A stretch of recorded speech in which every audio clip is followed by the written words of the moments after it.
Jeff, how did the guys get back to practice this week? I heard you say on the radio they had a pretty good practice on Sunday.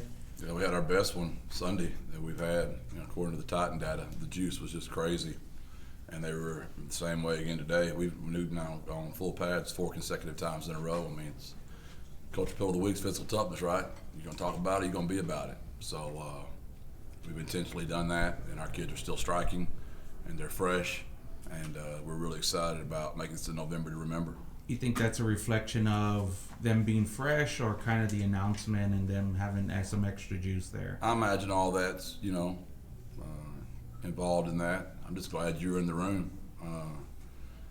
Dr. Compost kind of got on to me because I didn't have our video crew in here, and we almost missed the moment. But I also wasn't sure they were going to be happy or wanting to boo the man. So I'm glad you captured that. How do you compare just the way the guys look from the purely physical standpoint, having that week off? Is that reflected in the way that they've been able to move around out there? I hope so. All we do is lift Thursday. They got to get out of here Thursday afternoon, Friday, and Saturday, and we got going again Sunday. But that's the first time these kids have had 3 days off from me since we've been together. And I'll admit, I love them, but it was kind of good not to have to deal with them for maybe a day. Day 2. Kind of like family, right? I was ready to be back around them again. By Saturday, I was missing them, and Sunday, I was really glad to see them. Jeff, for you personally, is there more cheese to avoid? I don't think so. We've talked about that quite a bit. I mean, I don't understand. I keep hearing that every week. There's distractions. And it's not complicated. If you pay attention in your meetings and you take notes, and then you go to your unit meeting and you take notes, then you go to the practice field and you practice correctly. Practice makes permanent. Perfect practice makes perfect. And it doesn't mean we're going to play perfect Saturday, but we can always give perfect effort, and we can be prepared, and we can trust our triangle and make sure that thing travels. You've got a lot of coaches' numbers in your phone, I assume, like all over the country. Did you hear from anybody this week who was surprised about what you did and kind of the commitment that you made? The people that really know me would have been surprised if I would have gone anywhere. The people that don't know me were probably surprised, but not my people, not my closest circles. But I do want to emphasize this was done because of our players. This is something that President Amy, Dr. Compost, and I have been working on all summer. You don't just pull off a 10-year deal, overnight. The reason we announced it during the open week, that had kind of been our plan anyway, but we didn't know we were going to be 8-0. We were going to be nationally ranked, and we didn't know there was going to be speculation about other jobs to this degree. So we just thought it was what was best for our players. Now, my agent might not have thought it was best for me and leverage, but it was what's best for our team, our city, our boosters, all of us, because we need to quit this stuff probably, today, and then maybe tomorrow it's just nothing but UTEP and our players is what I really hope. Since we haven't quit it yet, and since you brought up speculation, are you kind of aware of, it seems to me this is unprecedented in terms of a coach with that much speculation committing this hard to a program that, for lack of a better word, is so unproven. I'm not sure that's ever happened before. What are your thoughts on that, and have you thought about that? Yeah, it's funny. I've some older men that are trying to speak wisdom in my life. Just they literally said to me that we know you're going to leave us because you're a gambler. You're a guy that believes in yourself. You're a guy that is a dreamer. So we know you're going to leave and go to bigger places. And to every one of them, I said the same thing. You're exactly right. I'm a dreamer. I'm a gambler, and I'm gambling on this place. This is the dream. This is the gamble, and this is the one I feel very convicted about. And I'm at peace and very happy and thrilled to be the head football coach at UTSA. Pressure now? There's never pressure, man. Pressure's a privilege, right? If nobody cared, wouldn't be any fun. As the expectations rise, our culture has to rise to match it. I told y'all that this summer when we were picked 3rd or 2nd in the conference, and everybody thought those were lofty expectations, right? We don't deal in that kind of stuff. We really don't. I know that sounds like coach talk, but we just don't go there. How much better is this program going to get now that everything the foundation has been laid and the building is going up? Well, unfortunately and fortunately, that's always viewed by wins and losses. That's not necessarily the truth. We want to put a good product on the field every Saturday for the next decade. This puts us in position to put a good product on the field.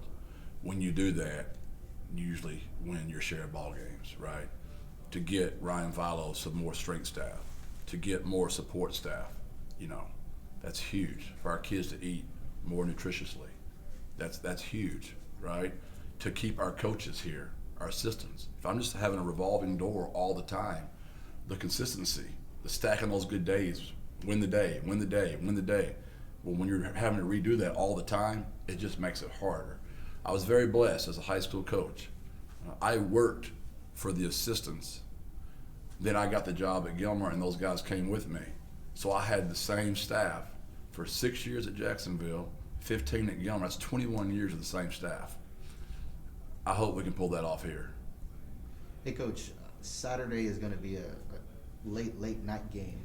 What are the strategies in place this week to keep your team focused for a game like that, with it being so late? Yeah, we're going to change the schedule up Saturday. I've met with the leadership council, I've met with our staff, and we worked really hard about ways to break that day up. I don't want them laying in their bed with the air conditioner on 55 and all the curtains closed for 6 hours.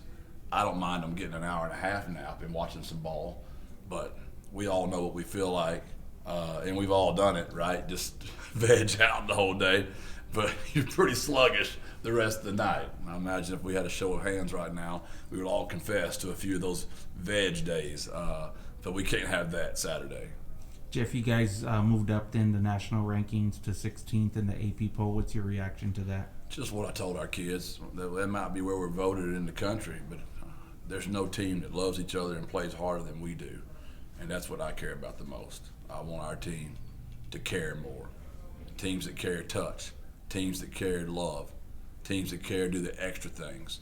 And when you watch our video, you can just tell we care. Our sidelines into the game. They're into their teammates. That's the only ranking I really care about. You mentioned a November to remember. You guys have a 4-game stretch here to end the regular season. Just what's the mentality going into this month? Just like last year. What are the key components to make that happen? What makes that? Teams that care more finish stronger. They just finish stronger because they just care more. So this time of year is hard. We've been at this for a long time, right? Who cares the most? And whoever cares the most has the most Novembers to remember. Jet, these last couple games along those lines have been a lot more decisive than some of the close games earlier in the year. Do you feel like you guys are, turning a corner or playing better as the season goes along? I would hope we're playing better. That's the objective, right? I mean, you would hope each week your kids do get better. So I hope so. I really do, Greg. And I'm not being a smart aleck. That's just the plan. I just also know to stay very humble and fly low in this business, because as soon as you think something, this old gang can jump up and bite you right in your britches. Do you see specific areas that have improved compared to earlier in the year? Just it's just so minimal, but it's just you just keep stacking those days, and you look up, and occasionally things will roar its ugly head, and you got to go clean it up a little bit. But we're getting better. We didn't tackle as well Saturday as we have this year. Is that because 6 was so dadgum good? Is that because that tailback was so good, or did we not tackle well? Right. So that's always the hard part when you're in my job. Is that just assessing? Was that us or was that them? Were those just two really good players that we did not tackle? But let's be honest, if we want to go where we all want to go, we're going to have to tackle really good players. So we've got to go get better at tackling. You guys are pretty banged up headed into the bye week. What's the overall health situation coming out of it? Everybody's hurt right now. Everybody's injured right now. They'll have kids missing. We'll have kids missing. It's just that time of year. That's what building a roster is. And the very question that was asked earlier, how we're going to be for the next decade, is that you gotta build a roster. You gotta manage a roster. I know that our recruiting since the announcement, we've had kids call us from everywhere, and it's really picked up, because the speculation was that we were not going to be here. But now that everybody knows we're going to be here, we're getting a lot of kids calling right now. And when your roster's better and my players are better, than the other coaches' players, I've been a lot smarter in my career. Speaking of recruiting, we're about, I guess, a month and a half away from the early period. Does the strategy now change, or you guys been intentionally slow on that? We have been intentional. I've told y'all that since the beginning. We felt like we were going to take a rise. We didn't know we were going to rise this much, but we thought that. And our numbers, I'm going to always try to say 3 to 4, because there's always some kids from Texas up north that went and chased some Power 5, and they want to come home. There's other kids around that just want to come back. So we're going to always say 3 to 5 for that. So that makes our numbers pretty small to begin with, which means President Amy might be disappointed because we might not win the recruiting award, the mythical recruiting award. Were any of the calls from kids that surprised you? I mean, calls the kids you hadn't reached out to before were calling you, or?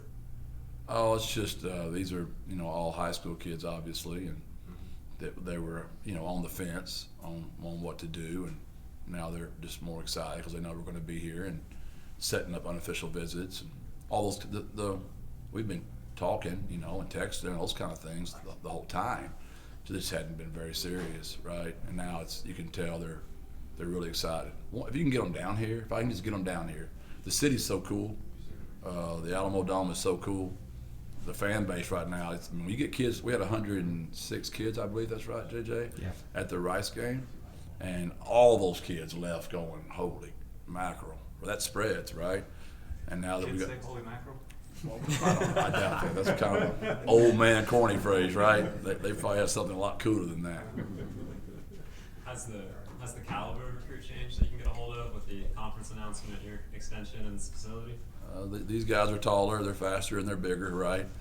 But you never know, man. This is not a science. I mean, I've told y'all before, the NBA and NFL, Major League Baseball spend millions of dollars with men that have private detectives that follow them around everywhere they go. And we all sit there and watch them draft them and go, what? What was that? We're humans, right? I'm an imperfect human evaluating an imperfect human. There are no perfect answers. I wish there were. If so, we'd never make a mistake. Thank y'all. Thank you, Jeff.